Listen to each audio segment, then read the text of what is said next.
जय हिंद, जय भारत, जय छत्तीसगढ़, जय जवाहर। दोस्तों, जो संकल्प पत्र में मोदी की गारंटी आए हैं उन पर तो बहुत चर्चा हो रही है, लेकिन कर्मचारी साथियों के बारे में भी भारतीय जनता पार्टी ने बहुत विस्तार से सोचा है, बहुत डिटेल सोचा है।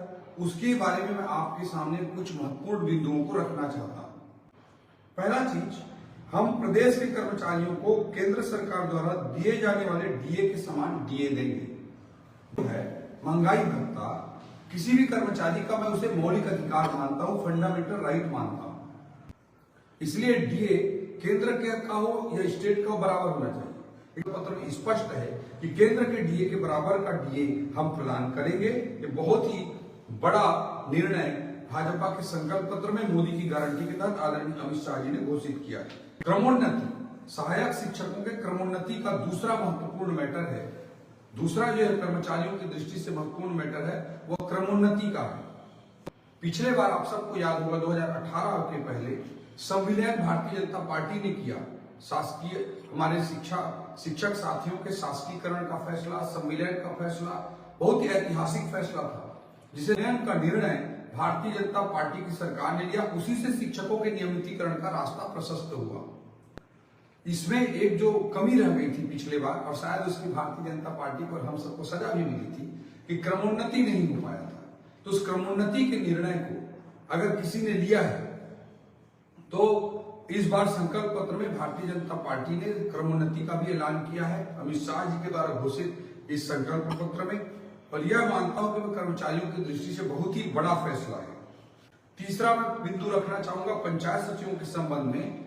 पंचायत सचिव साथियों का नियमितीकरण किया जाएगा और उनका बकाया अरियर पीपीएफ में जोड़ा जाएगा।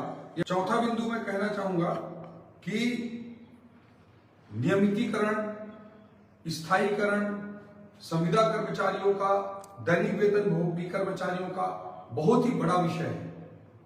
दोस्तों, कई साथियों ने मुझे फोन भी किया कि नियमितीकरण के मामले में क्या स्टैंड है। इसमें बहुत स्पष्ट स्टैंड है। भारतीय जनता पार्टी के मध्य प्रदेश की सरकार को आप जानते हैं, शिवराज सिंह चौहान जी वाली सरकार को, वहां तो कोई घोषणा पत्र में वादा नहीं किया गया था। फिर भी स्थायीकरण के बारे में एक अच्छा ऐतिहासिक निर्णय मध्य प्रदेश में हुआ है। इसी तरह से हरियाणा सरकार में आप जाकर देख सकते हैं, वहां भी एक बड़ा ऐतिहासिक निर्णय जो कर्मचारियों के स्थायीकरण, नियमितीकरण के संदर्भ में लिया गया है। भारतीय जनता पार्टी ही कर्मचारियों की हिमायती सरकार रही है, हमेशा कर्मचारियों का पक्ष लेती रही है। इसमें कमेटी के बारे में डिसीजन लिया गया है। कमेटी में संविदा, दैनिक वेतन भोगी कर्मचारियों को भी समिति में सम्मिलित करने की बात कही गई है। मैं आप सब लोगों को विश्वास दिलाना चाहता हूं कि स्थायीकरण का रास्ता, नियमितीकरण का रास्ता भारतीय जनता पार्टी ही प्रशस्त करेगी।